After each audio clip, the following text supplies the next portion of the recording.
And then the most Oh, recent project, sorry. no, keep going.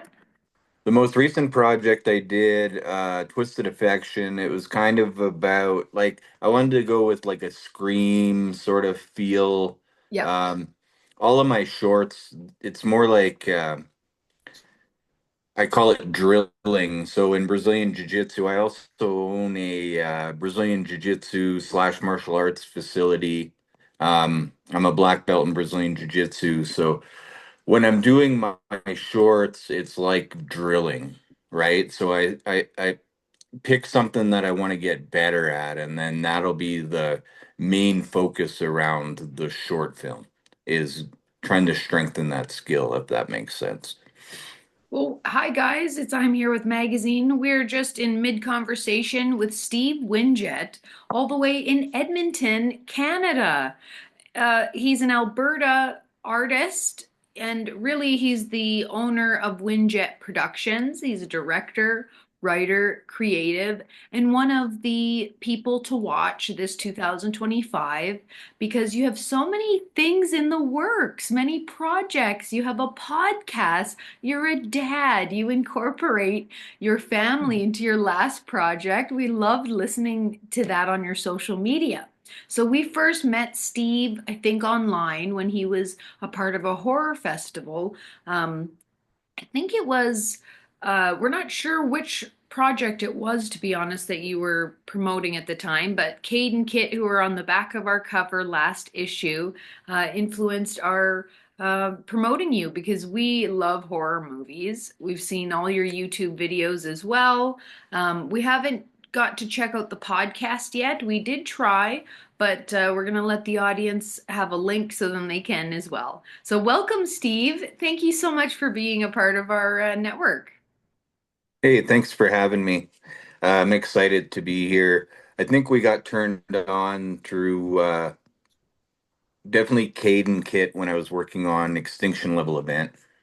Okay, very good. Well, you have a long history of loving the arts. You started out in martial arts. We were karate kids as young as well, and we know that Hmm. that really adds a lot of stability to children, as in like the groundwork of being one with your body and harnessing your own power and everything, and being able to kick some butt if you have to. But we think Yes. that part is very cool. So the beginning of your career, well, let's talk about that for the audience because what we're all about at I'm Here with Magazine is showcasing the artist, but also giving a little bit of information and influencing the artists of tomorrow that really look up to us and follow us. So the people who are independent filmmakers like Steve are being able to follow the path watching you vicariously of how is it you managed to make a career in film and TV in Canada. We all know that that's not easy. So let's talk about the beginning of your career, your early influences. You must love horror as well, so we'll talk about Hmm. that. Yeah. But who inspired you to truly pursue a career in filmmaking, and how did that affect your background, your life? Let's talk about some of the behind the scenes when you first were like, okay, I want to do this as a career. What was the story? Oh, wow. So, ooh, that's a loaded question. So, I've been interested in film my entire life. I can remember from as early as being a kid, like just like disappearing into cinema, watching the likes of Ridley Scott with Aliens and Steven Spielberg, George Lucas, and my love for horror really kind of started budding during a like book exchange with my mom. My mom and I kind of would trade horror novels back and forth. It started off with like Stephen King novels, um, John Carpenter, Dean Koontz, and that sort of stuff. And that's kind of how I discovered my flavor for horror. So you Um, like being scared as a kid. What was the most scariest? Because I gotta say, your projects are very in depth in that moment. Like your shorts did scare me. Like well done. Like Thank I you. enjoyed your work very much. Um, Thank you. I saw the influence of like Scream and like you did it quite professionally on a very low budget, and I'm assuming.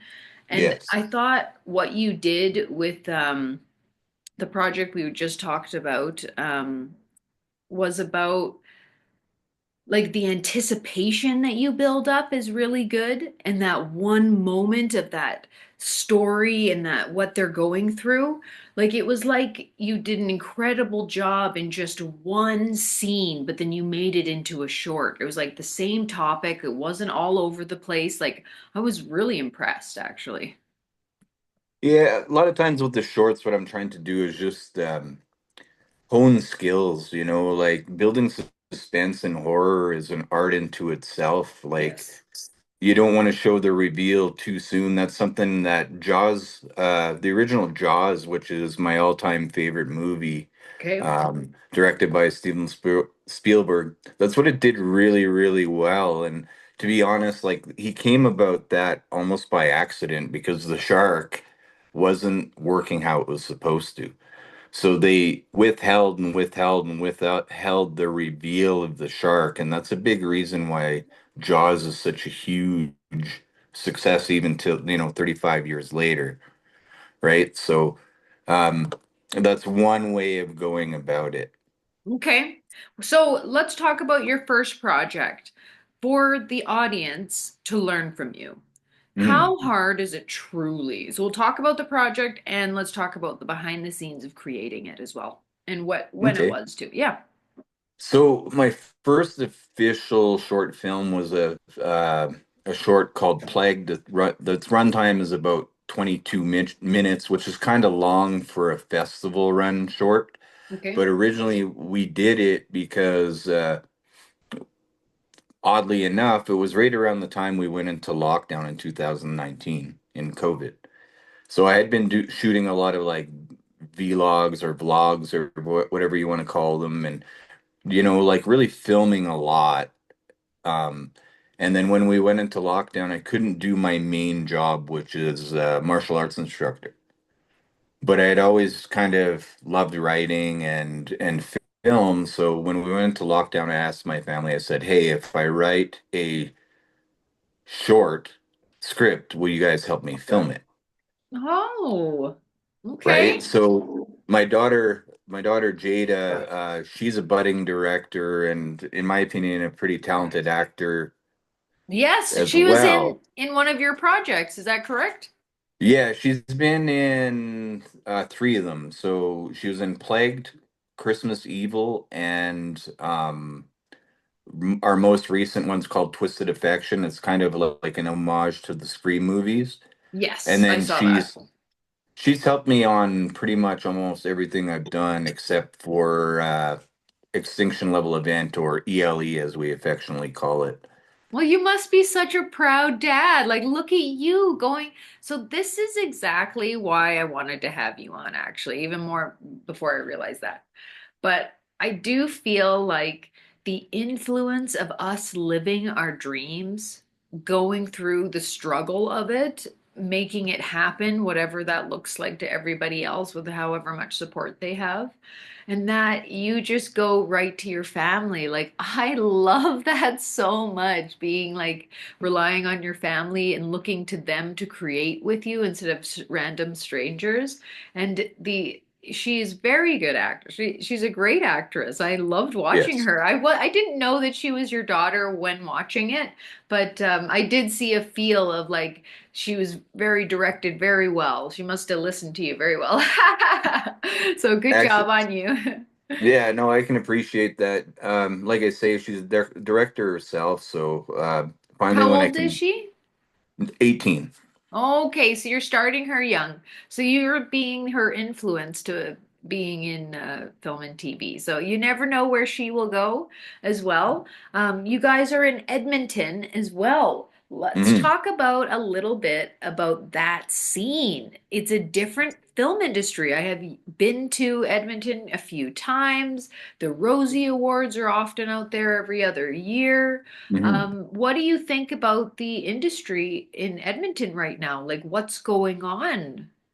Well, from an outsider looking in, I'm a bit of a recluse. I spent a lot of time kind of working on my projects and just trying to build something that can be sustainable in the future. But from the outside looking in, I see that there are several like cells of independent filmmakers that like they seem very inviting, very friendly, very creative, and very open to collaboration. And those are the people I feel drawn to simply because they're making it for the love of the art of filmmaking, right? As opposed to it just be this avenue to make money at the end of the day. Like money's great. I would love to have more of it.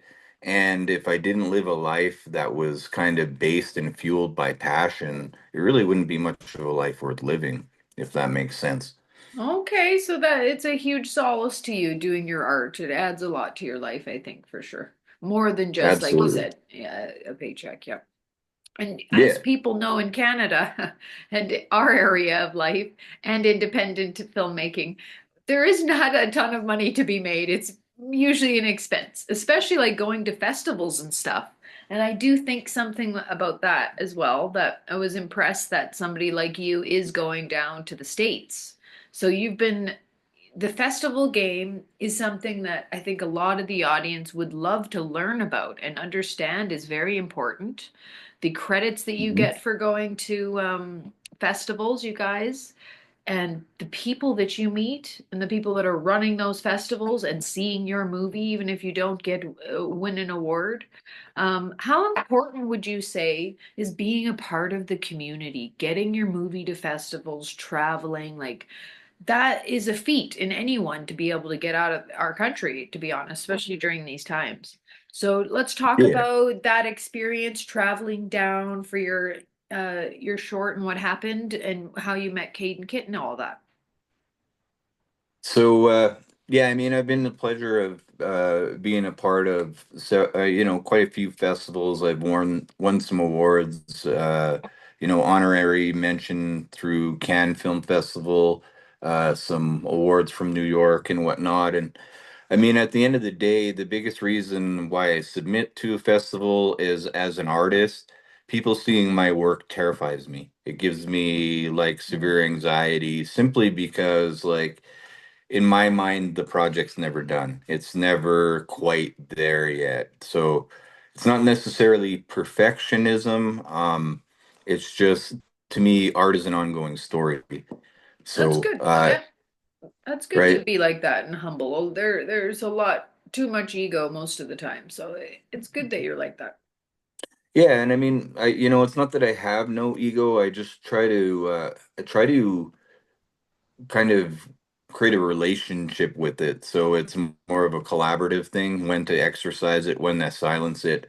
Um, And I had a really good opportunity to view that when I went down to Oklahoma and was part of the crew for Extinction Level Event because it was, you know, there was, what was it? Like for sure 10 big name TikTokers who are part of the cast that were on the crew. Their reach is crouching about 180 million on TikTok.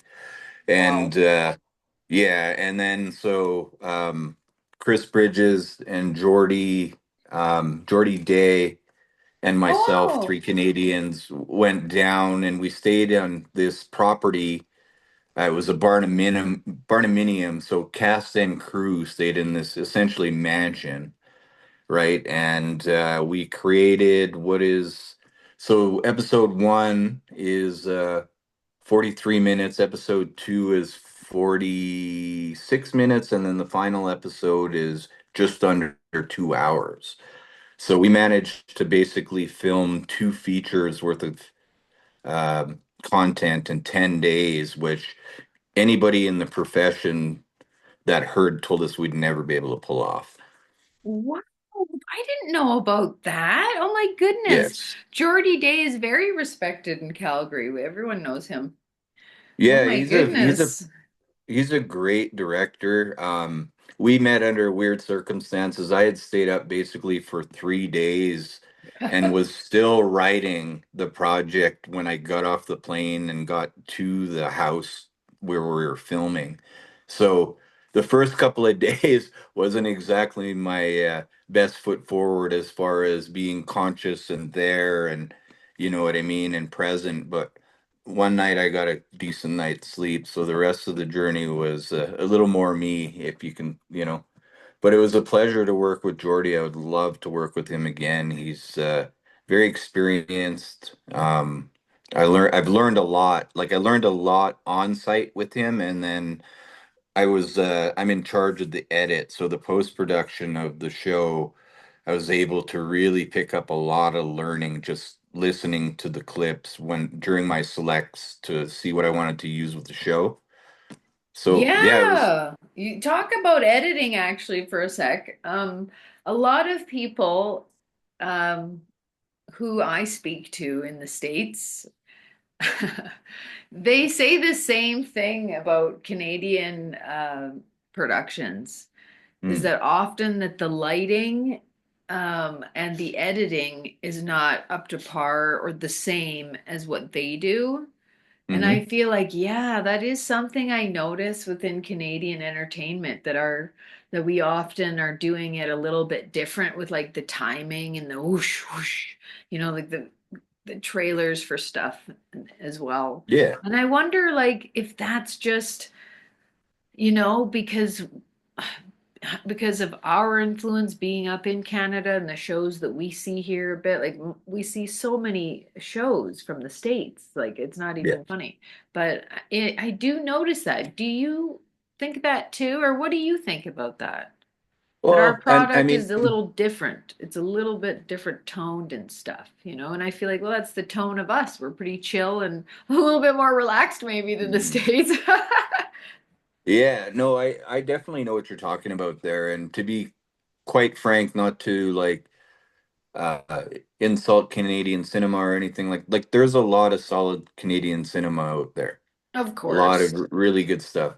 Uh Quite often the vast majority it's like in the cadence of how the edit is done that I find, you know, like the way we talk is a little bit different. So whether it's a $5 short that I've done or, you know, on a higher end, a $2,500 short that I've done, my goal is always to take just a little more time with it so it looks kind of the part, you know, like I'm heavily influenced by American cinema because that's what I grew up with, right? Yeah. Like, and for the longest time, the tools of the trade and like the level in which we break into was unattainable for, you know, a kid from, you know, Northern Ontario Yeah. that grew up on 60 acres of blueberry field. You know what I mean? Like it just was not fathomable at the There, time. I know there wasn't very much opportunity as there is now in Canada for artists. I'll tell you Yes. that. I think everybody who was an artist back then was either with like the news, radio Hmm. stations, or an independent artist. It's Yes. always been Vancouver, it's always been Toronto, even Montreal or Ottawa, but like I don't yeah, things have really changed in the industry, you guys, where like your age group, right? You're a dad and married. Yes. Myself, I am not married and a mother, so I'm a little bit different generation than you. But even the feel, no matter what our generations are together, the the story of Canadian film, thank gosh that things have changed now for people like us who want to do art but also do other things in life too. Or maybe Yes. you don't. Yeah. So I just feel kind of like how lucky we are, you guys, at this generation to be able to pick up a camera and do it independently because things weren't always so easy to do that. So I'm feeling an No, appreciation for that today with you. absolutely. I mean, you know, as early as 20, 25 years ago, like artists were hard pressed to be able to pick up a camera, let alone carry one around and, you know, do run and gun type filming and, you know, like I definitely like there's benefits to being an independent Yeah. artist. Yes. I love, let's talk about that more. That topic, I feel like there's no need for anyone to segregate how you do film, if it's with two, three people, or if it's with however many people would be on The Last of Us that was made, like hundreds of Yeah. people. So I feel Yes. like for me, I have a soft spot for independent film artists because I love a small crew that can just like Yes. fight through it and everybody is that talented that they can do the job of so many people. I think that storyline is not told as much of like, okay, guys, we made a film, but also had these other extreme issues to plow through to be able to achieve that. That's the Yes. story that I love the most in our Alberta scene. That they Yeah. love it that much to go through everything, put mortgages on their house for it. Yeah. Yeah, and I mean, I'm sure like the grounding in it is like, of course, people artists are wanting to break out, and there have been some people in Alberta, like Kyle Ball, who did Skinamarink, who last I heard was slated to direct a A24 film, which is huge, right? And the money and the tax breaks that have come into Alberta over the past, well, since The Last of Us really kind of started filming here, I mean, that creates a great opportunity for us, like Yep. the industry obviously is booming a little more in Calgary, but we're 3 hours north, right? Like, Yep.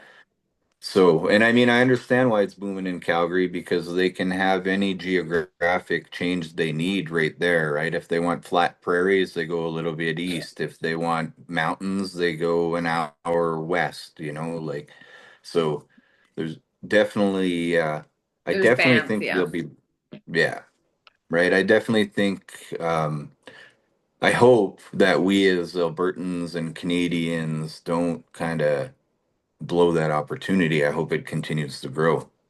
Yeah, I think the film commissioner and all of that they're doing at the economic development group, I'm always listening and hearing what's going on with them. And they're always trying their best and putting Calgary and Alberta as like a forefront when they go to any big festivals and stuff. So, and we Yeah. promote them a lot just in the hopes as well that everyone trickles down and gets a certain success from Calgary having an amazing name and people knowing about us and Edmonton because Edmonton is so close by and I love Edmonton's downtown. It's way different than Calgary. It's got a lot going on with its buildings. Yeah. It's pretty cool structures there. But yeah, I think being in Edmonton then you're not quite in the scene here, but a lot of the people who run the Alberta industry here are there in Yes. Edmonton. So, or a few of the big names or whatnot. So I just feel like Yes. so happy for you that you're one of the people that we're going to keep following this year and seeing how you're doing, promoting your project so people can follow and be proud of somebody in Alberta just creating their own with their family quite a bit. So I think that's really cool. Like, you're working with some of the big names here, right? Crystal Yeah. Bridges, and then oh no, what's the other gentleman you said as well? Jordy. Jordy, Yeah. yeah, Jordy Day. he's on Yeah. my Facebook, so I should be sorry, Jordy. But I will let both of them hear this interview with us, and they'll know that without them, we wouldn't be chatting today and Yeah. chatting about the projects that you guys have worked on or is getting promoted, hopefully in future issues. But Yes. more about you, Steve. Um, your production company as you're speaking, right? I'm just thinking, wow, I should call him for my project. Like you are very versatile in what you do within the arts. How did that happen? Yet again, being Canadian, and sometimes to make it all happen, you got to learn all the roles. But how did that happen to you that you like to do the project from beginning to end, pretty much? Um, I think like the most recent project I was on, it was out of necessity. Okay. Like just budget wise necessity. I believe in the project. I think the actors are fantastic. I was able to get behind the story, you know, like in my spare time, I'm writing for the potential of, more content or more episodes with Extinction Level Event. But mostly it's out of necessity. Like I love to write. I love to direct. Being on set is a feeling that is, it's hard to explain. It's a very like in the moment. I love to watch an actor's performance through the viewfinder because in a lot of ways, the exclusivity of seeing, that performance for the very first time and how, um, actors take my words, internalize them, and then present them. Like it's the ultimate version of collaboration for me. And then as far as production studio is concerned, like I said, I'm a black belt in Brazilian Jiu-Jitsu, and I have around 200 students. My wife is also a purple belt, and we run that business together. And we recently, as in like a year and a half ago, bought the space we're in.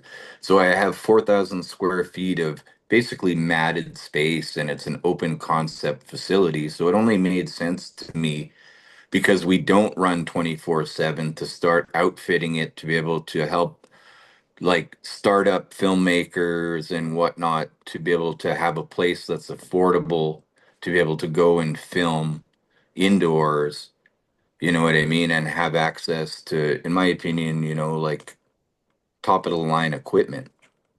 Also, I think that people, if they're listening as well, that if they ever need people who do martial arts for their projects, they could definitely call you guys. You've got a whole class of people that could make it all happen for you. So that's also something that you have in your arsenal. Yeah, no, I was able to do the fight choreography on a couple Yeah. of shows. I come from kind of the same sort of lineage as the fight choreographers that do like the John Wick films and whatnot. So like I recognize style in those movies. I recognize Okay. what they're doing. So it's kind of, I wouldn't say easy, but it's kind of very plug and play as far as being able to understand what they're doing on film and then translating that through my own filters in my own films. Yes. And you're um with your Born to Roll films. Hmm. Yeah, so that's guys, if you're going to follow Steve Winjet Productions, that is his Instagram, okay? But it's born and then with a number two roll underscore films. Hopefully I got that right. Yeah, it's Yes. absolutely. You have been such a pleasure to chat with. So I feel Thank you. like there's a lot more Steve's going to share with us for future issues, future stories on our socials and online. But you're going to catch his interview with us on our Spotify, Apple, and we're on quite a few other platforms just like you. But we didn't get into your podcast chat. Hmm. So that is something we want to definitely talk about as well. Um, Being your own podcaster and having your own interviews, choking on the truth. I just Mhm. love that name. It's kind of like, oh, I could picture somebody strangling me to tell the Mhm. truth. But no, I'm just kidding. But what is the podcast and where can they listen to it for the audience? So it's Chokin on Truth podcast. I haven't done an episode in a little bit. I've just been kind of really wrapped up in the projects, the film projects that I'm doing right now. But Awesome. the premise of the projects is like just really sitting down and with like people in the martial arts industry or the film industry and just getting down to the brass tacks of it, like the everyday, not grind, but like trying to take the filters off, take the masks off, and just bring it to like Hmm. everyday people. That's, authenticity is the thing that I value most, right? And if I can spend time with people who also value authenticity, being themselves. Like the more we can do that, the more permission we give others to just be themselves. Like we live in this like highlight reel behind a facade, sort of the facade of social media, and we never really know who we're getting until we meet one another in person. So the Yeah. goal behind the podcast is just like, let's strip the layers away. I want to know who you are as a person. I'm kind of like that too before I want to work with somebody Yeah. to see if they can handle all of my crazy. And, Yeah. you know, people are doing well. Good. Uh, yes. Okay. Well, Steve, you're just a delight. Maybe one day we'll get to have your daughter on as well. That Yeah, could be that'd be fun. great. Yeah, that would be That'd be so fun. great. Yeah, you guys together are such a cute pair. Mhm. I'm fortunate. You know, Jada teaches me a lot. They're very plugged in and they pay attention to what's going on in the society, and I'm fortunate as a dad that my kids are so present. Mm. Yeah, and you have a good relation with them. Yeah. Yeah. Well, So good for you for being such a good dad and a great artist. So we're gonna keep chatting with Steve Winjet, and he's going to be one of the people that you guys get to follow all year long. So from this interview to the end of the year, we can't wait to see what you accomplish. I appreciate you having me on and taking the time. I'm sorry it's so hard to nail down, but I'm, you're a busy person as well, so I think I'm you not probably that get it. busy. You know, I'm at home. I am like you. I am at home quite a bit creating. I kind of Nice. recluse quite a bit when it's time to create. And we've got our next two, three issues coming out fast and heavy. So we're very excited about that. Yeah, Nice. people in LA will get to see it. Hopefully in Edmonton, definitely Calgary. So Yes. yeah, stay tuned on our socials to watch everyone else as well. Well, thank you for what you do and thank you for having me in the magazine and on your podcast. Aw, thank you so much, Steve.